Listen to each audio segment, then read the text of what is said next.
India, सच सबसे पहले सबसे तेज।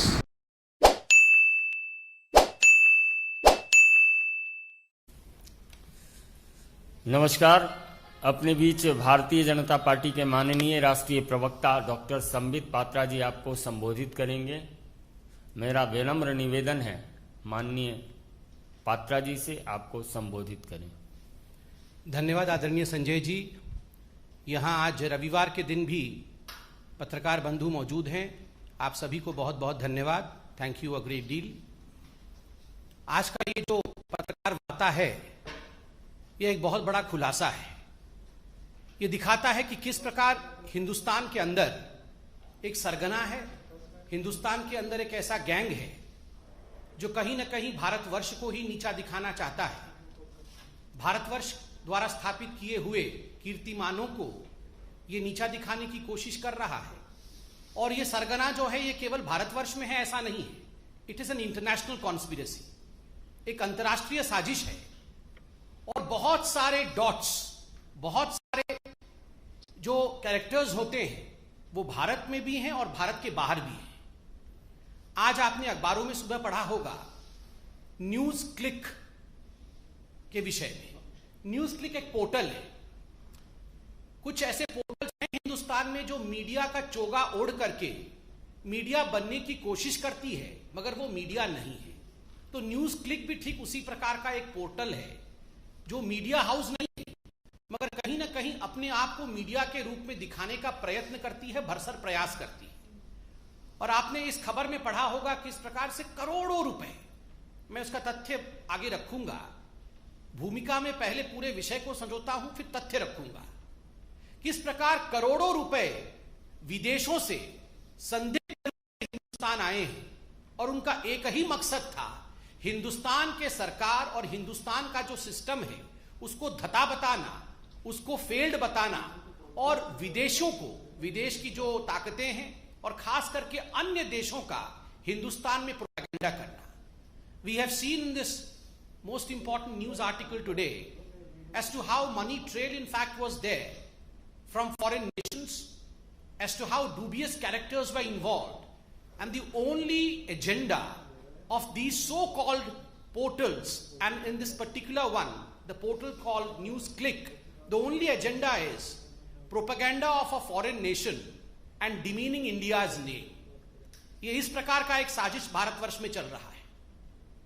बंधुगण, आप सबने देखा होगा कुछ लोग अपने आप को एक्टिविस्ट कहते हैं, कई लोग इनको अर्बन नक्सल भी कहते हैं, माओइस्ट भी कहते हैं। ये लोग अपने आप को एक्टिविस्ट कहते हैं। ये एक्टिविस्ट और ये जो पोर्टल वाले हैं जो मीडिया का चादर ओढ़ करके अपने आप को मीडिया के रूप में प्रोजेक्ट करते हैं, कुछ विदेशी ताकतें, उसके साथ साथ भारतवर्ष के मेन स्ट्रीम राजनेता भी कुछ ऐसे हैं जिनका एक बिल्कुल सरगना बना हुआ है, एक ग्रुप बना हुआ है और बहुत ही प्लान तरीके से, बहुत ही सामंजस्य के साथ ये काम करते हैं। और इनका मकसद होता है भारतवर्ष में अनरेस्ट फैलाना, भारतवर्ष में अराजकता फैलाना, भारतवर्ष में कंफ्यूजन अर्थात भ्रम की स्थिति को उत्पन्न करना। This is part of an international tool kit. हमने टूल किट के विषय में आपको अवगत कराया था। टूल किट का जो है पूरा का पूरा पर्चा आपके सामने रखा था। बंधुगण, आज ये जो न्यूज क्लिक के बारे में अखबारों में छपा है, जो तथ्य सामने आया है, एक बात स्पष्ट होता है कि ये टूल किट केवल हिंदुस्तान में कुछ राजनीतिक दल चला रहे हैं ऐसा नहीं है। हिंदुस्तान के बाहर भी एक बहुत बड़ा ऐसा परियोजना है, एक प्रयोजन है, एक प्लान है, एक कॉन्स्पिरेसी है जो इस टूल किट का हिस्सा है। तो it would not be wrong two point out that apart from a domestic tool kit there is an existence of an international conspiracy in form of an international toolkit. आप सब ने देखा होगा कि जब भी हिंदुस्तान में कुछ अच्छा होता है, हमारी वैक्सीन नीति आप देख लीजिए, पूरे विश्व में हमारे वैक्सीन नीति को लेकर सराहना की गई, वैक्सीन मैत्री को लेकर सराहना की गई। किस प्रकार से हमने अपने देश में, इतने बड़े देश में 130 करोड़ जनता को हम वैक्सीनेट कर रहे हैं, उसमें भी किस प्रकार से हमारे देश को बदनाम किया जाए, हमारी वैक्सीन नीति को बदनाम की जाए, यह कुचेष्टा कुछ लोगों ने, कुछ संगठनों ने, कुछ संस्थाओं ने किया है और कुछ पोर्टल्स ने भी किया है। आज समझ में आता है ये किस प्रकार से हो रहा था, फॉरेन फंडिंग के माध्यम से हो रहा था। सेंट्रल विस्टा, ये उदाहरण मैं आपको दे रहा हूं बंधुगण कि किस प्रकार एक सोची समझी साजिश चल रही है। सेंट्रल विस्टा, जिसको लेकर सुप्रीम कोर्ट, हाई कोर्ट, हमारे माननीय कोर्ट ने कहा कि हमें किसी प्रकार की आपत्ति नहीं है, ये बहुत अच्छे प्रोजेक्ट्स हैं, इनको आगे बढ़ने चाहिए।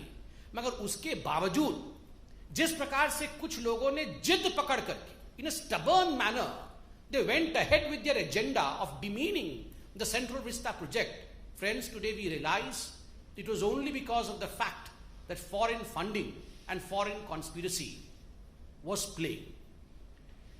फार्मर एजिटेशन, बंधुगण, प्रधानमंत्री नरेंद्र मोदी और हमारी सरकार फार्मर्स को अन्नदाता मानती है और अन्नदाताओं के साथ किसी प्रकार का अन्याय ना हो, इसलिए हम आगे बढ़ते हैं। किंतु इस पवित्र रिश्ते को किस प्रकार से इसमें दरार डाला जाए, इसमें भी साजिश की गई।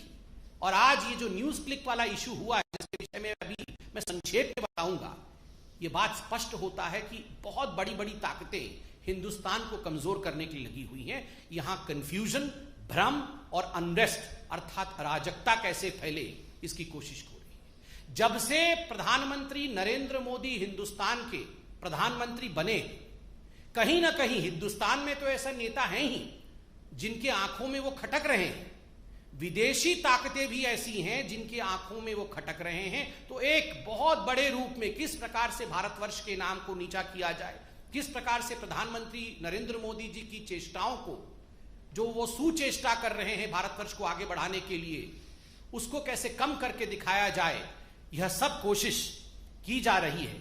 किंतु मैं आप कह सकता हूं कि जनता जनार्दन है, वो मोदी जी पर विश्वास करती है। आज जो न्यूज क्लिक का पूरा विषय आया है, मैं संक्षेप में आपके सामने कुछ चौंकाने वाले तथ्य रखने वाला। बंधुगण, यूं तो कहते हैं कि न्यूज क्लिक एक साधारण पोर्टल है। देखिए, इस पोर्टल का नाम पीपीके के नाम से, PPK news click studio private limited के नाम से है।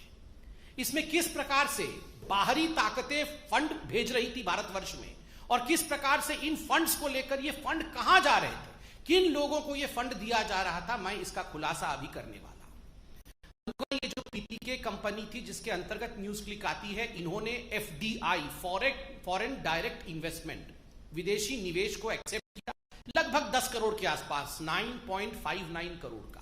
दो मुख्य कंपनियों ने पैसा दिया, जिसका नाम है world wide media holdings LLC और दूसरा है यूएसए का डेलावेयर, जिसका नाम है WWM।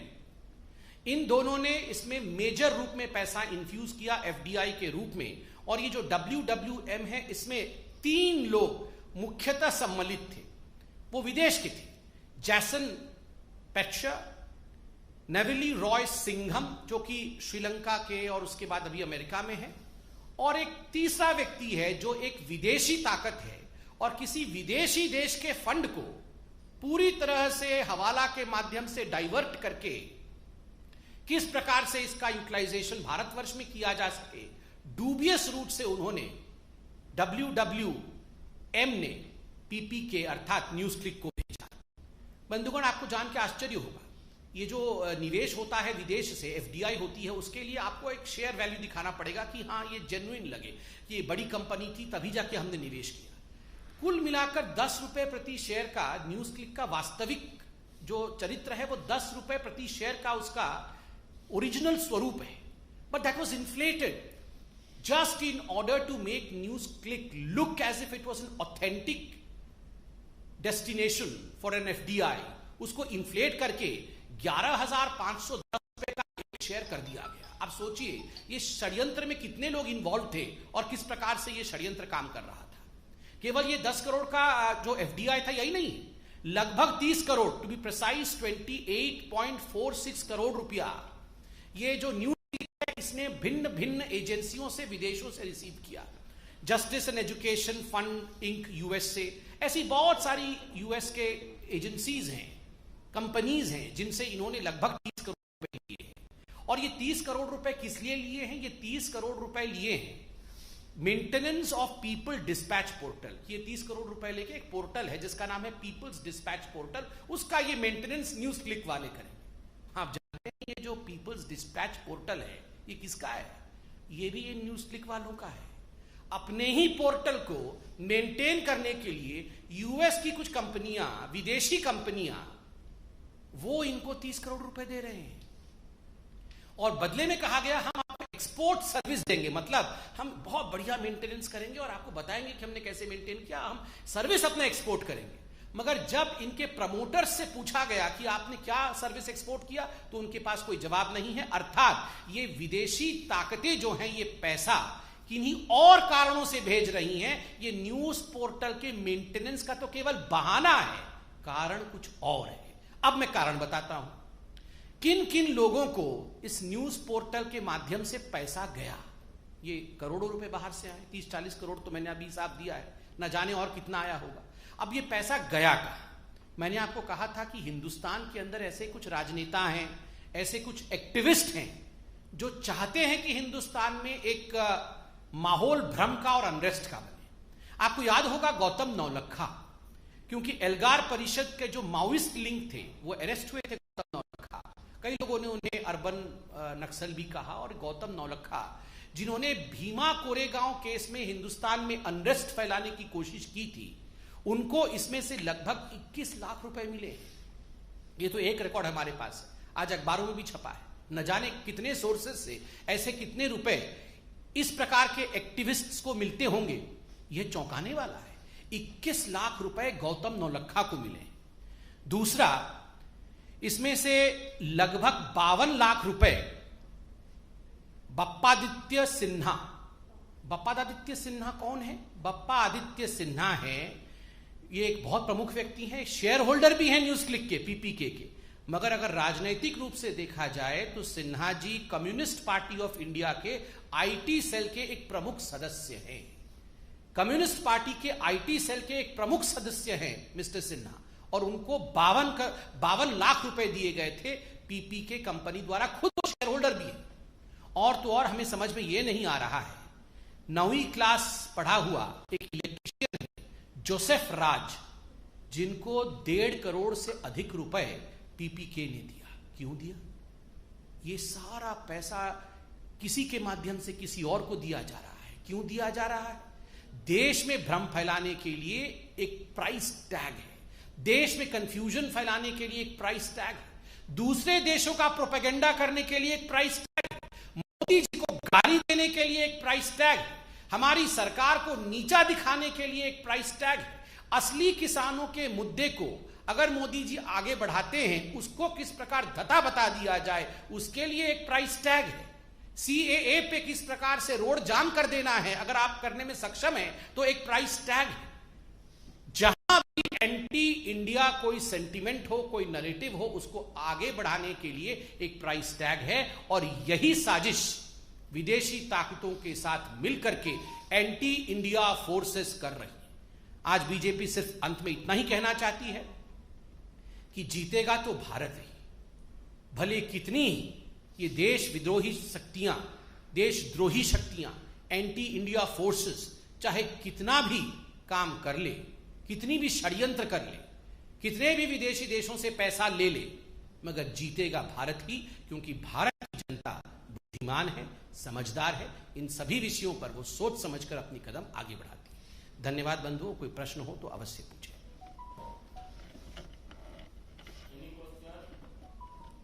ठीक है।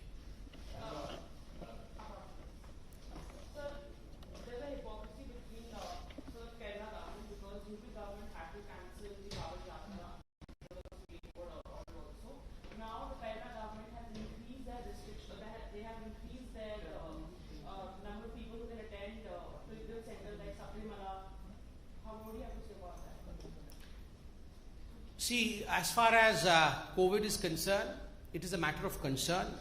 We all have to follow COVID appropriate behavior. The Prime Minister of the country, the government of the day, the Supreme Court and all other courts have instructed us, have advised us accordingly. But I firmly believe that selectivism is something which has been taunted, which has been in fact called out by the citizens of this country. As far as the Kerala government is concerned, the news that has come out today, that despite the fact that the state of Kerala is reeling under high pressures of COVID, we have increased COVID patients there. We have to take great many steps to see to it that people do not fall ill. But is it appeasement? What Kerala government is doing is something which people are asking. I firmly believe that the Kerala government would heed to all these advices and would see to it that the citizens of Kerala are protected.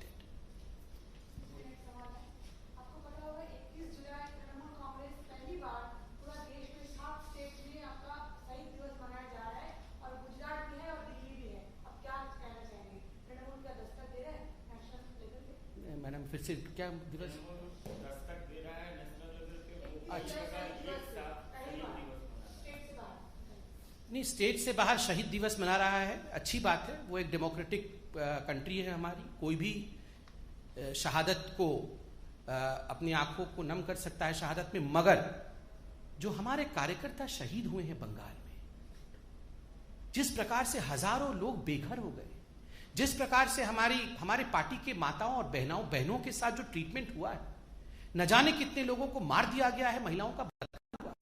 इस विषय में जो NHRC का report अभी 2 दिन पहले आया, जिसमें स्पष्ट रूप से कहा गया है, there is no rule of law in Bengal, there is law of ruler in Bengal. इस पर ममता बनर्जी क्या कहेंगी? मैं ममता जी से आज निवेदन करूंगा कि जिन भारतीय जनता पार्टी के कार्यकर्ताओं ने लोकतंत्र को अपहोल्ड करने के लिए शहादत दी है, उनके शहादत पर भी ममता बनर्जी कुछ कहें, उनके बलिदान पर भी ममता बनर्जी 2 आंसू बहाएं और क्षमा याचना करें, जिस प्रकार से उन्होंने कानून व्यवस्था की धज्जियां बंगाल में उड़ाई है।